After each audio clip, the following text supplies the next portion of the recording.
Shanti Hershenson is a 14-year-old author who's with us here just now. How are you doing today? I'm great, how are you? Yes, I'm doing great as well. Now, first of all, how would you describe the style of your writing, if you were able to? So I feel like I write in a number of different styles depending on the story and kind of the perspective. So if I write a book that's told like in first person, it'll be a little less descriptive and more how the character's like feeling and what they're thinking, kind of, and also like written how they would talk. Third person, usually I use longer sentences that are more like descriptive and showing the scene around the character and not just like the character. Yeah, that's kind of interesting actually. And how do you go about writing a book? Do you have ways to help you get in the mindset? I have a crazy process, but first it's like I'll normally listen to the same songs every day when I first start writing, and that kind of helps me like get in the mindset of, okay, we're listening to this song, we're going to write. And then I'll sit down and I'll usually, like, I've started now covering the word count and try to write around 500 words. And I'll stop and take a break. Sometimes I'll write over, sometimes I'll write less. And then maybe about an hour later, once I've taken a good break, I'll come back and write the extra 500. And then I'll have done 1,000 words a day. Yeah, that's quite a lot of words to write in a day. Do you find that you manage to stick to that consistently? Normally I'll do more, because it's actually, I feel like it depends per book. I had, this book right here, I did around 4,000 words per day, and I finished writing the first draft in 16 days because of that. Biome Walk, I was doing 1,000 to 2,000, and then, let's see, I think the best one's around 1,000, 1,500, because anything more, and it starts to get, like, really tiring, and, like, I can't imagine doing 4,000 words a day again unless the book and the writing is going, like, very, very well. Yeah. And do you find that all the words you write are good, or do you have to kind of come back to it later and fix a few things up? There are some books when I can't find much to change in my second draft. The Accidental Insurgent, this one, was kind of like that. Though I do think the writing style was kind of hard to kind of change things in. And then there are some books like Biome Walk, which was the first book I ever wrote. And that one started out as this, like, I'm trying to think, I finished the draft at like 100,000 words. Wow. I went back and edited it until it was a 200,000 words because there was so much I wanted to change, especially in the writing. And it became this 800-page draft. Wow. That's really thick, isn't it? In that draft, I ended up splitting into 3 books. So I only published the first one, and then I wrote a sequel to those 3 books. So there's 4 Biome Walk books, and they're all going to be published. And is the final version that thick? Oh, no. The final version's about 250 pages, and it's this one. Yeah. It's like the first part of the story. And I take it, there's a lot of scenes maybe and parts that you have to cut out. So what's your process? Is it what isn't necessary that gets cut out, or stuff that just isn't good as other parts? I think, especially, I'm not sure. I haven't cut many scenes from my other books as much as Biome Walk. I had to. There was so much that had to be cut. Because a lot of Biome Walk was them traveling, and there were some scenes that really weren't necessary. Like, characters would argue for like 1,000 words, and that would be a whole scene. Or, I'm trying to think. There's a lot more, I feel like, in the third Biome Walk book, which is almost 100,000 words. It's a lot longer than the other 2. And there are a lot of scenes in that. Well, that one's actually more fast-paced than the others. But I feel like there are definitely, and they're just paragraphs, too. That are just, like, they're good paragraphs. They're well-written. They're descriptive. But they're also not kind of necessary. And those I end up cutting. And have you found that there have been some people who are quite interested in reading the director's cut of the book, so to speak? Yeah, I have spoken to a few people who really want to read it. It's like, I know my family, I had them read part of this one first, my 800-page version. I don't think they finished it. It's hard to read, I found. Because, again, another problem with Biome Walk is the sentences were really long, and the dialogue tags were really, really long. And you'll find a lot of that in the short and final version, but it's not as bad. Yeah, that's true. So what got you into writing in the first place? I feel like there are a number of different things that have gotten me really into it over the years. I feel like in first grade, we had this like young authors, and it was an after-school class where we got to like make these picture books, and I still have the things I did in that class. But that was really something that really made me want to write a book. I think it's kind of been this just interest of mine, like writing and writing stories, and I've tried to write for a while. Though I really do think the pandemic gave me a lot of time to be able to kind of actually write.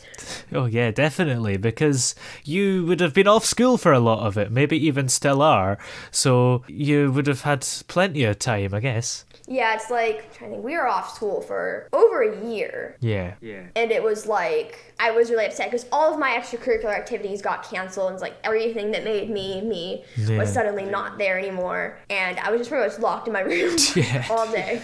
Wow. And I started writing Biomlock, and then that kind of, I feel like there are some elements of the pandemic maybe in Biomlock, because all the teenagers, they're stuck in these biomes and they're imprisoned by the aliens. Yeah. And they're like stuck in this one biome and they can't leave. And I've never really thought about it that way, but it's like the more I think about it, it's like Biomlock kind of has a lot of elements of the pandemic. Yeah, it does seem to be quite a coincidence, just the name Lock would work. Yeah. And how have you got published so young? Have you self-published, or do you have people that have just took a leap of faith and believed in you? So I am self-published using two companies. I use Amazon's KDP, which is for my print ebooks, and I use Ingram Spark for the hardcover.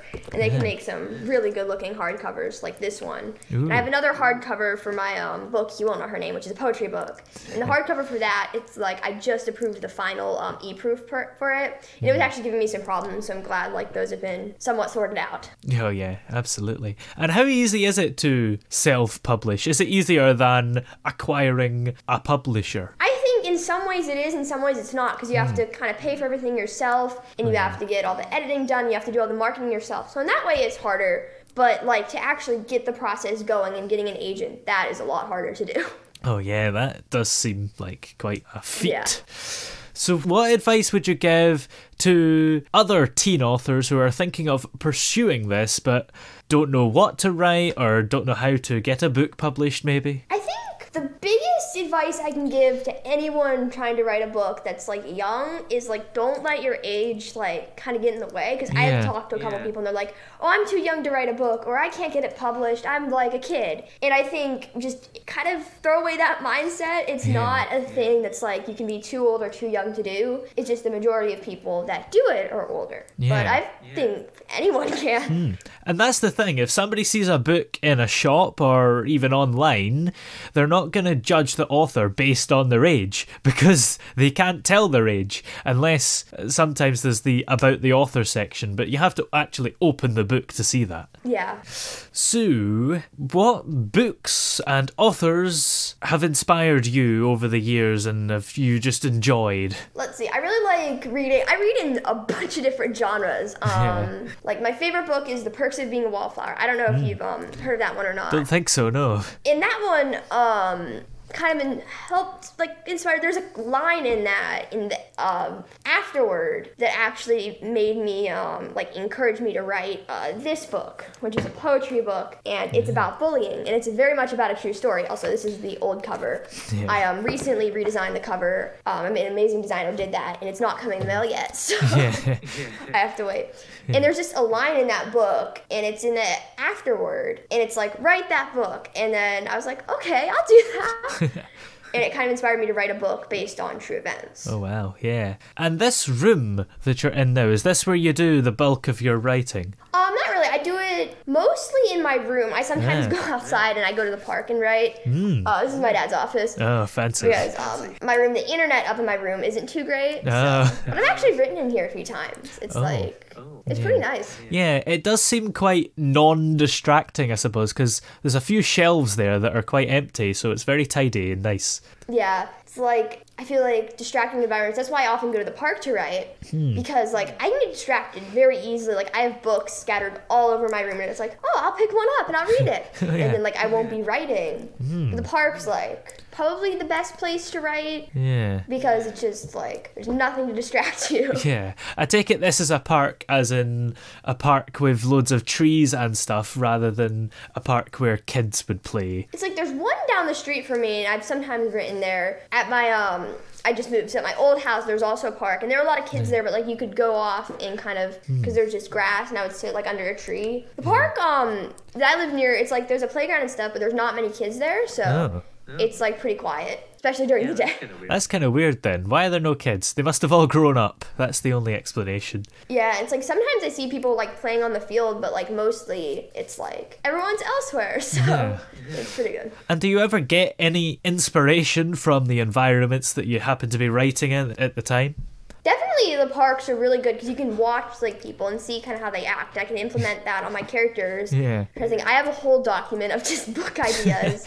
I don't know how many of those book ideas have actually turned into real books. Like Xyle is probably the most prominent of those ideas that I do remember like actually writing down in my notes and then like writing a book kind of based on.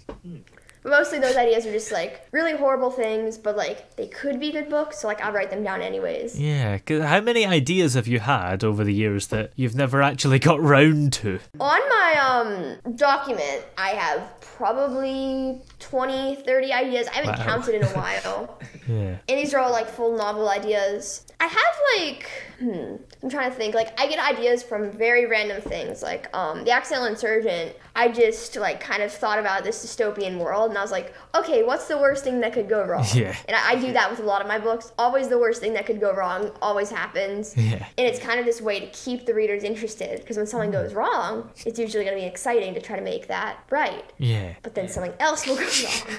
Yeah, definitely. And how delighted would you be if somebody approached you and said, we're going to make a film or a TV series out of one of your books? Oh, I would freak out. I would be like, I would freak out. I feel like I always thought about this. If my books were ever made into a movie, I don't care where it would be, but I would appear at opening night and I would just go watching the movie normally on opening night. Oh, wow, yeah. That'd be great. Presumably you'd be invited to the premiere because otherwise that'd be really rude. Although I think that happened with Mary Poppins, so you can never be sure. Yeah. Have you got any more books coming up after these couple? Yeah. Ooh. I have several books coming up. Yay. So I have, oh gosh, this is embarrassing. Let me think.